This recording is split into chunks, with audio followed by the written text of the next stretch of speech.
Tech's hottest rally since 2000 meets the most bullish month. I am excited about this. Technology stocks are nearing the kind of explosive rally not seen since the dot-com era, as a potent mix of Fed rate cuts, AI-driven earnings, cooling inflation, and trade optimism, sends investors piling back into the sector.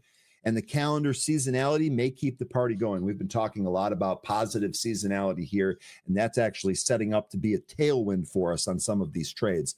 The Technology Sector Spider Fund, or the XLK, the fund widely used to gauge the performance in the U.S. tech sector, has soared more than 42% between May 1st and October 27th, marking its substantial six-month rally since September of 2020. Since bottoming out in April amid tariff fears, the fund has gained more than 70%. If it climbs just 2.5% more this week, it will mark the biggest six-month rally since March of 2000, weeks before the tech bubble bursts. After rising 1.6% Friday on cooler than expected inflation, the XLK jumped by another 1.7% yesterday, outpacing every other sector.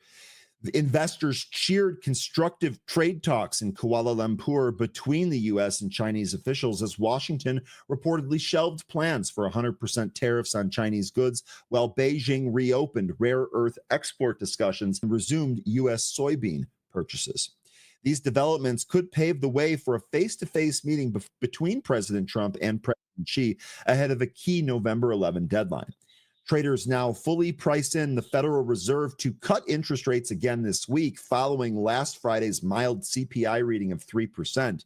A second 25 basis point cut is also fully priced in for December, bringing cumulative easing to 75 basis points since September.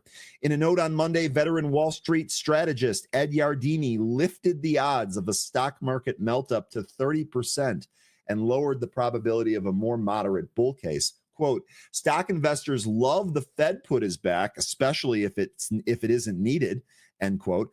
Yardeni referenced the belief that the Fed will always ease when the markets stumble. But with inflation cooling and GDP tracking near 3.9% for the third quarter, he said rate cuts are more likely to fuel asset bubbles than stimulate the labor market. In Yardeni's view, the current environment echoes the late 1990s, an era marked by strong tech earnings, easy monetary policy, and euphoric sentiment that ultimately ended in a crash. The eye-popping May to October tech rally may find a powerful ally in seasonality to keep the party going. I think all of us longs are really hoping for that. Quote, ghosts and goblins of September, October are fading away with inflation data as we head into the seasonally most wonderful time of the year, end quote. That banger of a quote comes from Paul Ciana from Bank of America, their tech analyst. Since its launch in 1999, XLK has gained an average of 2.96% in November, marking it the ETF's strongest month with a 77% winning rate.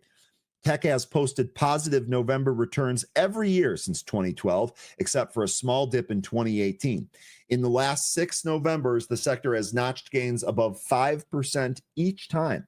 Ciana added that information technology recently broke out to new highs, reinforcing its leadership. Quote, until a topping pattern forms, tech's structural leadership can continue, end quote.